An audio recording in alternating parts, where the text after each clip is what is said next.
பெஹல்காம் பயங்கரவாத தாக்குதல் ஆபரேஷன் சிந்தூர் நடவடிக்கை குறித்து நாடாளுமன்றத்தில் 25 மணி நேரம் விவாதம் நடத்த முடிவு எடுக்கப்பட்டுள்ளது. கூடுதல் விவரங்களோடு இணைகிறார் நமது செய்தியாளர் ரமேஷ்குமார். வணக்கம் ரமேஷ்குமார்.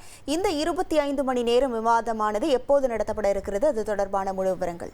ஆபரேஷன் சிந்தூர் மற்றும் பெஹல்காம் பயங்கரவாத தாக்குதல் ஆகியவை குறித்து நாடாளுமன்றத்தில் சுமார் 25 மணி நேரம் விவாதம் நடத்த முடிவு செய்யப்பட்டிருக்கிறது.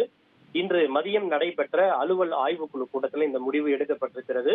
முன்னதாக இந்த பெஹல்காம் பயங்கரவாத தாக்குதல், ஆபரேஷன் சிந்தூர் ஆகியவை குறித்து விவாதம் நடத்த வலியுறுத்தி நாடாளுமன்றத்தின் இரு அவைகளிலும் இன்று எதிர்க்கட்சிகள் நடத்திய அமளியின் காரணமாக அவை நடவடிக்கைகள் நாள் முழுவதும் முடங்கியது.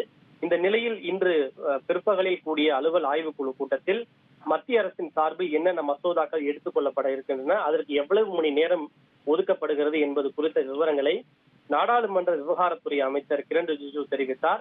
அப்போது குறுக்கிட்ட சில எதிர்க்கட்சி எம்பிக்கள் முன்னதாக இந்த ஆபரேஷன் சிந்தூர் மற்றும் பெஹல்காம் பயங்கரவாத தாக்குதலுக்கு முன்னுரிமை கொடுத்து அது குறித்து முதலில் விவாதம் நடத்த வேண்டும் என்று கூறியதை நாடாளுமன்ற விவகாரத்துறை அமைச்சர் கிரண் ரிஜிஜு ஏற்றுக்கொண்டார். இந்த நிலையில் மக்களவையில் ஆபரேஷன் சிந்தூர் குறித்து 16 மணி நேரமும், மாநிலங்களவையில் 9 மணி நேரமும் விவாதம் நடத்த மத்திய அரசு முடிவு செய்திருப்பதாகவும், ஒட்டுமொத்தமாக இரு அவைகளையும் சேர்த்து 25 மணி நேரம் விவாதம் நடத்த முடிவு செய்யப்பட்டிருக்கிறது.